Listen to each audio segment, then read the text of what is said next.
Qu'est-ce qui t'a le plus frappé dans ce rapport? En général, je dirais, c'est un cadre très intéressant et donc il y a beaucoup de choses à discuter. Donc, le Canada affiche depuis longtemps l'un des niveaux d'endettement le plus élevé parmi les pays G7. Est-ce que cela a changé?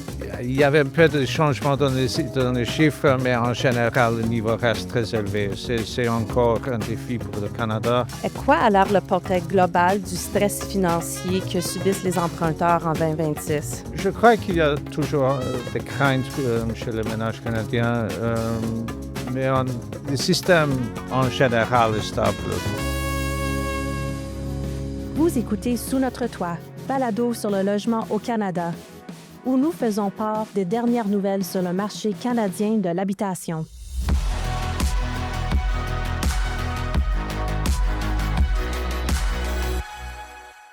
Bonjour tout le monde et bienvenue au balado Sous notre toit. Je suis votre animatrice, Joelle Hamilton.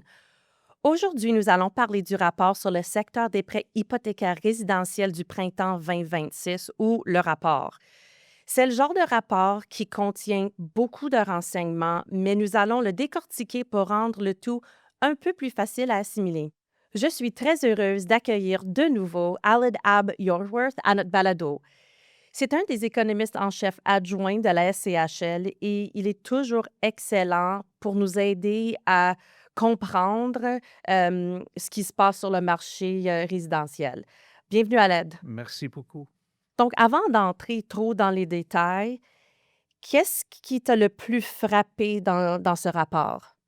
Les changements, il y a tellement de changements dans le système, il y a de changements partout dans le système.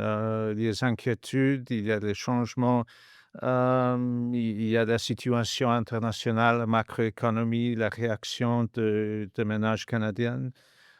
Donc, en général, je dirais, c'est un cadre très intéressant et donc il y a beaucoup de choses à discuter. Donc, on a beaucoup parlé de renouvellement et de la vague de renouvellement ces dernières comme années. Où en sommes-nous aujourd'hui? Je crois que c'est un peu après le fin de la vague.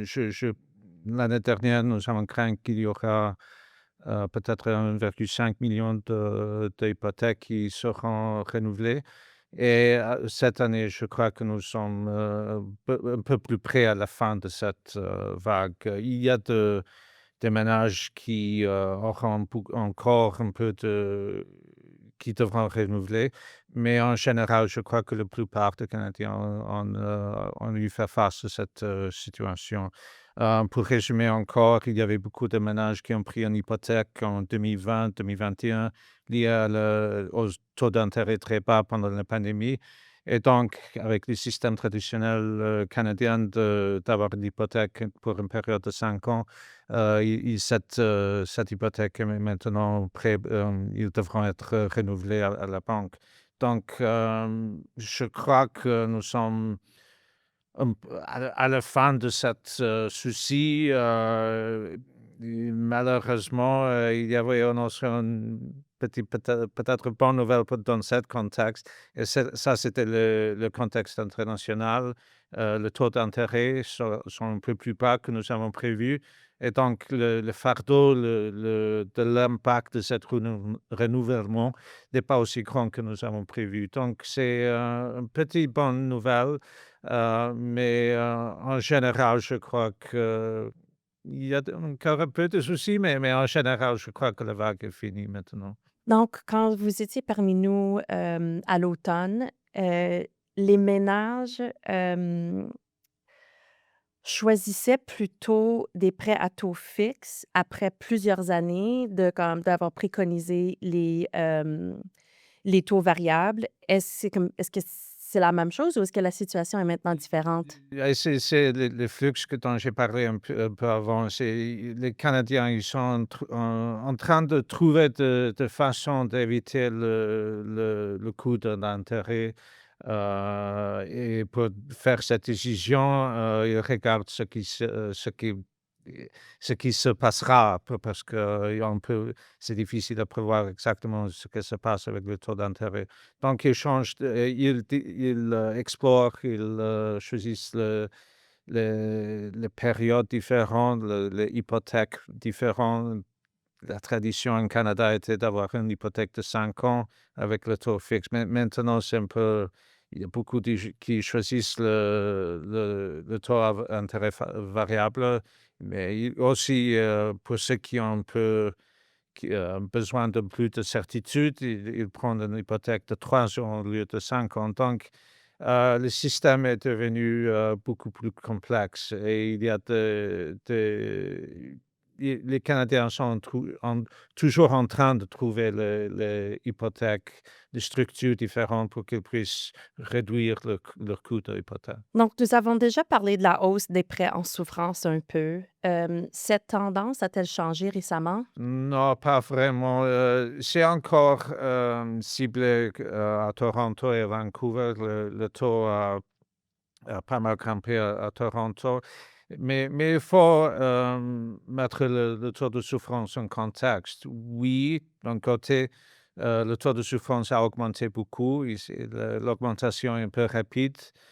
Cependant, le taux de souffrance, c'est dans la même, taille qu'avant la pandémie, donc il n'y avait pas dans l'histoire canadienne, le taux de souffrance n'est pas assez grand, n'est pas si grand, mais, encore le changement est très rapide, donc nous allons regarder de près ce que se passera dans ce domaine. Donc maintenant, j'aimerais mettre un peu plus, d'emphase ou l'accent sur les tensions qui s'accumulent sous la surface. Où, vois-tu des signes de stress chez les emprunteurs, et de faiblesse du marché du travail et quels sont les risques qui y sont associés? Oui, en général, les Canadiens vont faire n'importe quoi pour qu'ils puissent payer leur hypothèque et donc, mais s'il n'y avait pas de revenus dans le ménage, ça devient très difficile. Donc, un des indicateurs que nous suivons de près, c'est le taux de chômage. Le taux de chômage est en train de grimper. J'ai parlé un peu avant avec de la situation internationale, l'incertitude internationale, les risques dans ce domaine.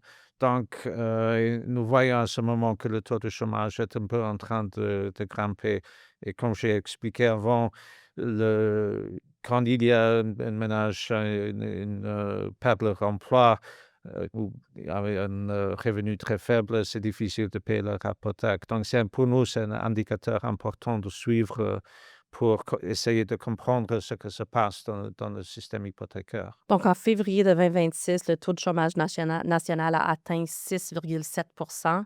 Donc on verra, si ce chiffre-là changera, augmentera ou diminuera ou demeurera stable, quand vous allez revenir nous parler, des données, pour l'automne. Oui, exactement et aussi le taux de chômage, comme tu as dit, est élevé, mais c'est encore plus élevé à Toronto. Il est clair qu'il y a un peu de stress à Toronto ce jour-ci. Donc encore, je trouve que le système en général est très stable, mais il y a ces coins où il y a un peu de soucis. Tu as aussi mentionné un peu, le retard dans les paiements de dettes non hypothécaires. Est-ce que tu pourrais nous expliquer ce que tu observes et pourquoi c'est important pour le marché hypothécaire? Oui, les ménages canadiens, ils ont un peu de dettes, de n'importe quel type de dette un peu partout. Il y a des dettes liées à leur éducation, les dettes liées avec la voiture, les cartes de crédit, etc. Et en général, la dette hypothécaire est la dernière dette, pour laquelle ils ne veulent pas payer l'intérêt. Donc c'est la dernière chose de couper, c'est le paiement pour l'hypothèque. Mais, pour examiner le stress dans le reste du système, c'est important de regarder ce qui se passe avec le dette de voiture, disons. Et dans ce contexte-là, nous les examinons bien sûr et le taux de croissance de taux de souffrance est élevé, mais c'est l'accélération dans ce taux est moins élevé qu'avant. Donc ça ralentit un peu. Donc, c'est une petite nouvelle, bonne nouvelle, mais encore, il y a un peu d'incertitude là-bas. Donc, le Canada affiche depuis longtemps l'un des niveaux d'endettement le plus élevé parmi les pays G7.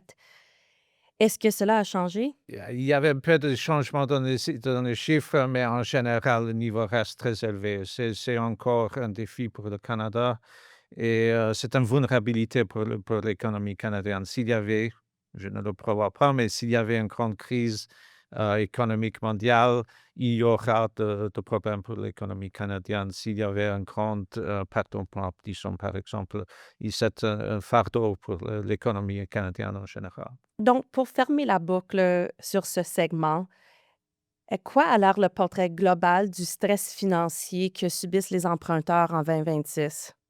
Hem, je crois qu'il y a toujours, des craintes, chez les ménages canadiens, mais le système en général est stable.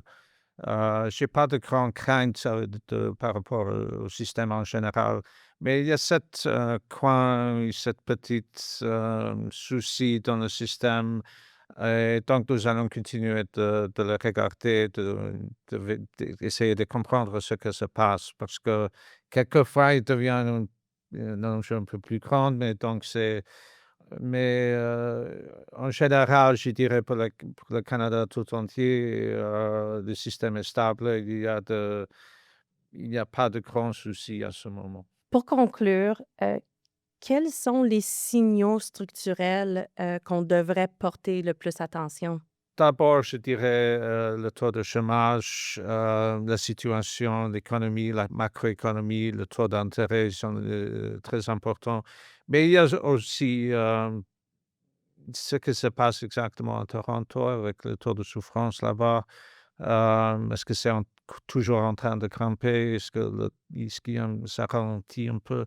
Donc, mais je dirais en général que le grand défi, c'est la macroéconomie en global. Donc voilà déjà la fin du balado à l'aide. Merci beaucoup d'être ici et de nous avoir fait part des, faits saillants du rapport sur le marché des prêts hypothécaires au Canada.